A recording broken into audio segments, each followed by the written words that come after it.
আসসালামু আলাইকুম রহমতুল্লাহ। সুপ্রিয় দর্শক, বাংলাদেশ সংবিধান সংস্কার কমিশনের প্রধান অধ্যাপক ডক্টর আলী রিয়াজ একটা গুরুতর অভিযোগ এনেছেন যে বিএনপি এবং আওয়ামী লীগের সামনে 1992 সালে সংবিধান সংস্কার করার মতো একটা সুযোগ থাকা সত্ত্বেও তারা এটা না করে বরঞ্চ বাংলাদেশকে একনায়কতন্ত্রের দিকে ঠেলে দিয়েছে। তিনি এ কথা বলতে গিয়ে যুক্তরাজ্যের প্রসঙ্গটি নিয়ে এনেছেন এবং উনি বলেছেন যে রিসেন্টলি কিছুদিন আগেও যুক্তরাজ্যে, যেখানে কনজারভেটিভ পার্টি ক্ষমতায় থাকার সময় প্রায় এক বছরের ভিতরে প্রায় 3বার প্রধানমন্ত্রী চেঞ্জ হয়েছে। তো বাংলাদেশের এই 72-এর সংবিধানে এমন কোনো সুযোগ রাখা হয়নি যেখানে প্রধানমন্ত্রী কোনো ভুল সিদ্ধান্ত নিলে অথবা প্রধানমন্ত্রী যদি কোনো অভিযোগে অভিযুক্ত হন তাহলে তাকে পরিবর্তন করার মতো কোনো সুযোগ এই 72-এর সংবিধানে নাই।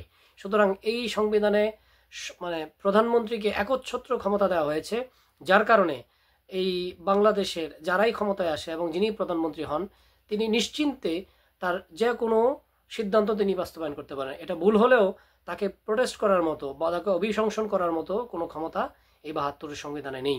তো সুতরাং 1992 সালে এই সুযোগ আসার পরেও বিএনপি এবং আওয়ামী লীগ কেউই এটাকে সংস্কার করেনি এবং সংস্কার না করে বরঞ্চ তারা এই ফ্যাসিস্ট একটা পদ্ধতি সূচনা হবে ভবিষ্যতে এটা জানার পরেও তারা ওই সময় এ কার্যকরী কোনো পদক্ষেপ নেয়নি এবং না নেওয়ার কারণেই বাংলাদেশের 72 সংবিধানকে উনি একটা ফ্যাসিস্টকে মোটামুটি প্রতিষ্ঠা করার জন্য এই সংবিধান একটা বড় কার্যকরী ভূমিকা রাখে।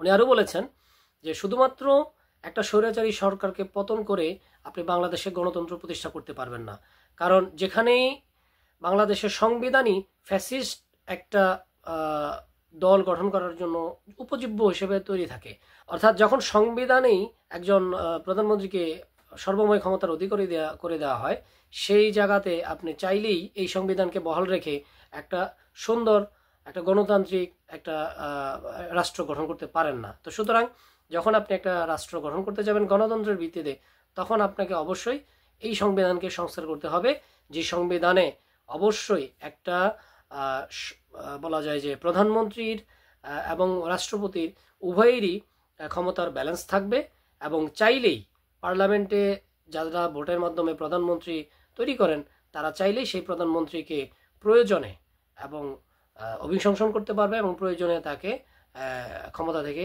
বিচ্যুত করতে পারবে। এরকম একটা সংবিধান যতক্ষণ পর্যন্ত তৈরি না হচ্ছে ততক্ষণ পর্যন্ত বাংলাদেশ গণতন্ত্র প্রতিষ্ঠা করা সম্ভব নয়।